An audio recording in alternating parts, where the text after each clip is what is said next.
German ফুটবলে এখন একটাই প্রশ্ন, মানুয়েল নয়ের কি থাকছেন বায়ার্ন মিউনিখে, আর জাতীয় দলে কি ফিরছেন এই কিংবদন্তি গোলরক্ষক?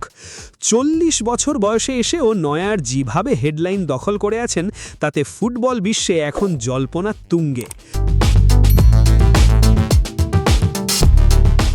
বায়ার্ন ভক্তদের জন্য সুখবর, শোনা যাচ্ছে বায়ার্নের এই অধিনায়ক আরও 1 বছরের জন্য ক্লাবে থেকে যাওয়ার সিদ্ধান্ত নিয়েছেন।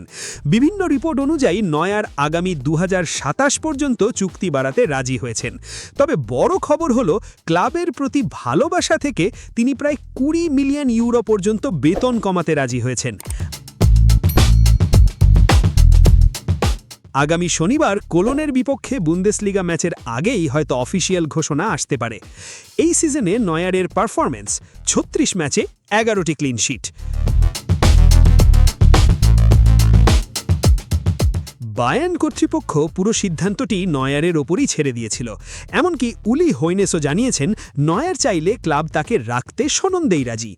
এদিকে ক্লাবের ভবিষ্যৎ পরিকল্পনায় নয়ারকে এখন একজন মেন্টর বা শিক্ষকের ভূমিকায় দেখা যাবে।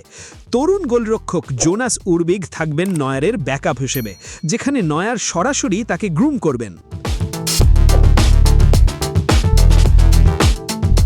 সবচেয়ে বেশি বিতর্ক হচ্ছে নয়ারের জাতীয় দলে ফেরা নিয়ে।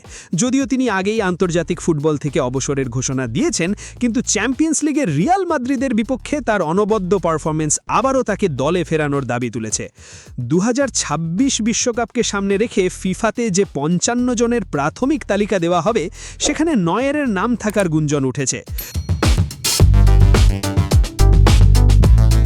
তবে গোলমালটা এখানেই, কোচ জুলিয়ান ম্যাগেলসম্যান বর্তমানে অলিভার বাউম্যানকে 1 নম্বর হিসেবে ভাবছেন। নয়ার নিজেই বারবার বলেছেন, আমি আমার সিদ্ধান্ত জানিয়ে দিয়েছি, এখন শুধু বায়ার্ন নিয়েই ভাবছি। কিন্তু ফুটবল ভক্তরা মনে করিয়ে দিচ্ছেন টনি ক্রুসের কথা, যিনি অবসর ভেঙে ফিরেছিলেন। নয়ারের ক্ষেত্রেও কি তেমন ম্যাজিক কিছু ঘটবে? শেষ পর্যন্ত সিদ্ধান্তটি একান্তই নয়ারের। তিনি কি বায়ার্নের হয়ে কেরিয়ার শেষ করবেন, নাকি আবারও জার্মানির জার্সিতে বিশ্বকাপের মঞ্চে তাকে দেখা যাবে? আপনাদের কি মনে হয় কমেন্টে জানান। ভিডিওটি লাইক দিয়ে এবং চ্যানেলটি সাবস্ক্রাইব করে অনুপ্রেরণা যোগাতে পারেন। ধন্যবাদ।